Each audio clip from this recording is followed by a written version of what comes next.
Sarp diz: meu amor, me perdoa. Barra diz: você não tem culpa nenhuma nisso, não é culpado de nada. Eu era tão feliz quando eu estava com você, Sarp. Era tão bom quando a gente vivia junto. Eu agradecia por cada dia que passava com você, sabe? Então eu agradecia 1000 vezes todos os dias antes de dormir, pela sorte que tinha de você existir. Mas aí quando você sumiu, mas quando eu perdi você, eu fiquei tão revoltada, revoltada de verdade, muito revoltada mesmo. Com o tempo, a solidão, o desespero, a confusão e a desolação, tudo isso foi diminuindo. Eu posso te garantir que foi. Mas a mágoa não foi. Essa mágoa nunca diminuiu. Eu não fui capaz de superar. Eu superei a pobreza, a solidão. Mas a mágoa, eu nunca consegui superar essa maldita mágoa. Nem quando você voltou eu consegui superar isso, porque ainda doía muito. Eu sentia que era mais importante descontar a raiva pelos anos da sua ausência do que ficar feliz porque você tinha voltado. Eu fiquei sem reação. Eu queria te pedir desculpa por isso. Por favor, me perdoa por ter sido tão tonta. Me desculpa de verdade. Por favor, fala que você me perdoa por isso. Por favor. Sarp diz: eu sempre vou perdoar tudo, amor. Barra diz: eu quero voltar a ter o que a gente tinha no passado. Eu quero esquecer tudo. Por favor. Eu quero começar de novo com você.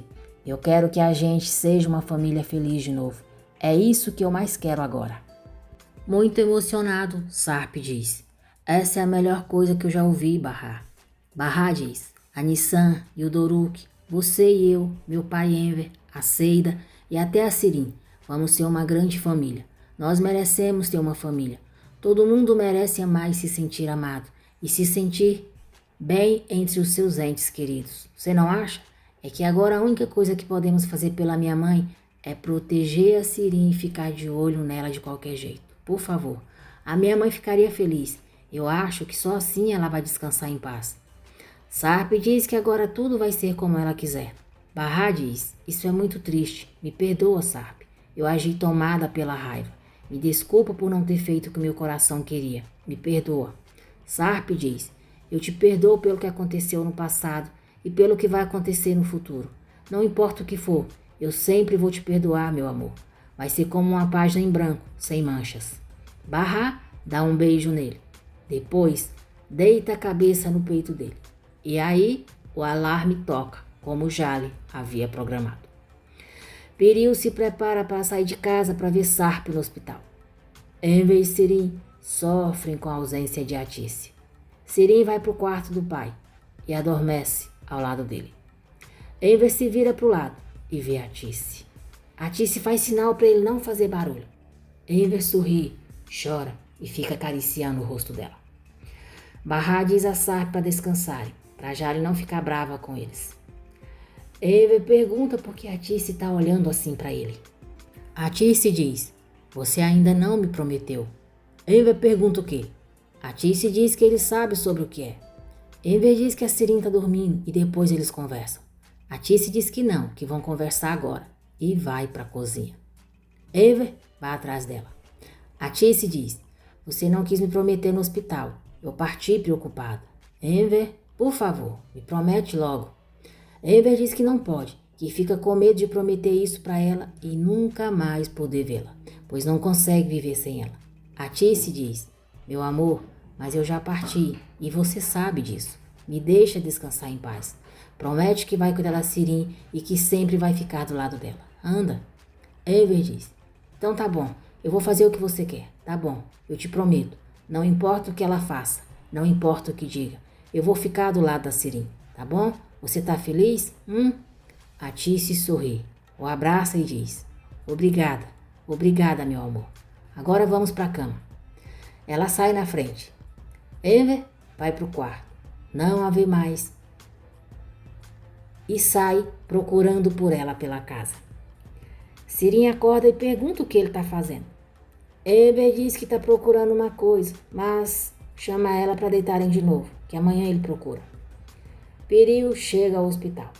Ao abrir a porta do quarto, ela se depara com Sarp e Barra dormindo juntos, segurando a mão um do outro.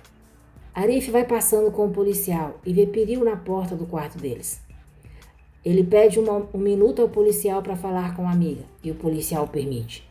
Arif chama Piril e diz: o que foi? Por que tá parada aí? Piriu diz: olha você.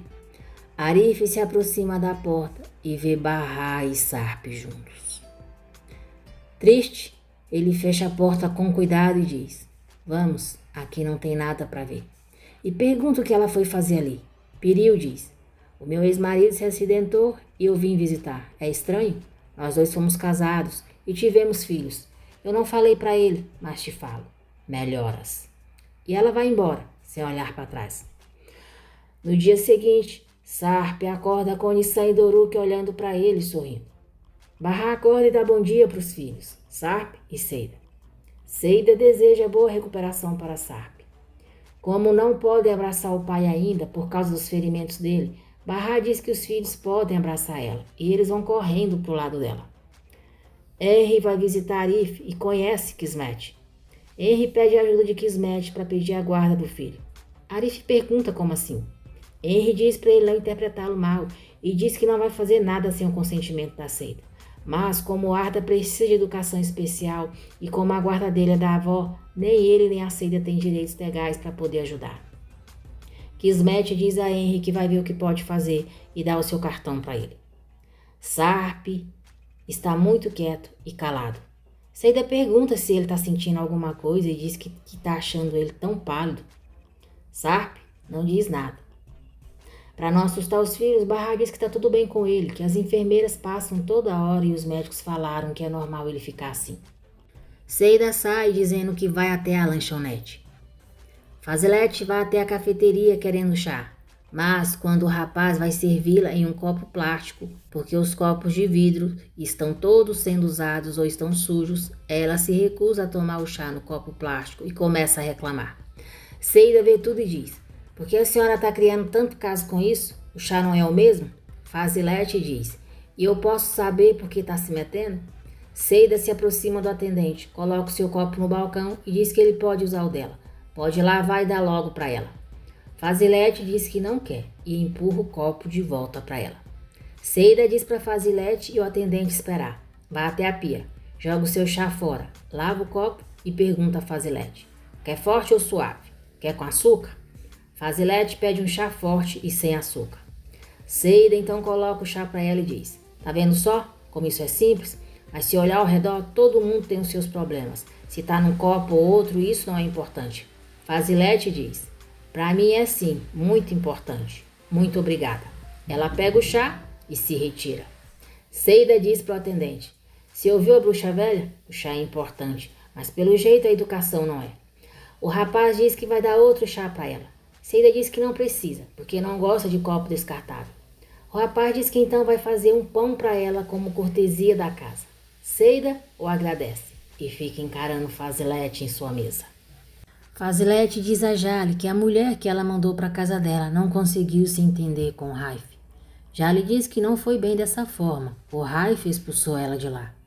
Fazilete pede desculpas, diz que o Raif não é um menino fácil, mas que talvez Jale pode lembrar de alguma outra pessoa que se daria bem com ele. Jale diz que acha que acabou de lembrar de uma pessoa. Jale vai até o quarto de Barra e diz que vai levar o Doruk e a Nissan para casa dela, porque arrumou uma entrevista de trabalho para Seida. Seida pergunta que trabalho é esse. Jale diz que é de cuidadora de um rapaz de 32 anos, mas não conta que ele é cadeirante. Jale diz a Seida que vai apresentá-la primeiro para a senhora Fazilete e depois passa o endereço para ela ir até a casa. A enfermeira diz a Jale que Fazilete está dormindo. Jale diz que então é melhor não acordar ela e diz para Seida que vai passar o endereço para ela ir logo para lá. Henry está no corredor se despedindo de Kismet. Vê Seida, se aproxima dela e diz que vai levá-la. Nissan e Doruk se despedem da mãe depois do pai. Sarp diz: vocês sabem que eu amo vocês, né? Eles dizem que sabem, que também o amam muito e jogam vários beijos para ele. Doruk vai saindo, mas aí para. Fica olhando para o pai por alguns segundos. Depois volta a se aproximar e dá um beijo na mão dele. Nissan faz a mesma coisa que o irmão. Sarp sorri para eles e diz: até mais. Nissan e Doruk dizem: até mais, papai, e saem com Jale. Barra começa a chorar. Sarp se preocupa e pergunta o que foi. Barra diz: ainda bem que a Jale levou os dois, porque eu estava quase chorando na frente dos dois. Eu sinto falta da minha mãe. Agradeço por terem acompanhado o vídeo até aqui. Que Deus abençoe a todos vocês. E não se esqueçam de deixar o seu like, se inscrever no canal e ativar as notificações, porque assim o YouTube avisará você sempre que eu postar um novo vídeo.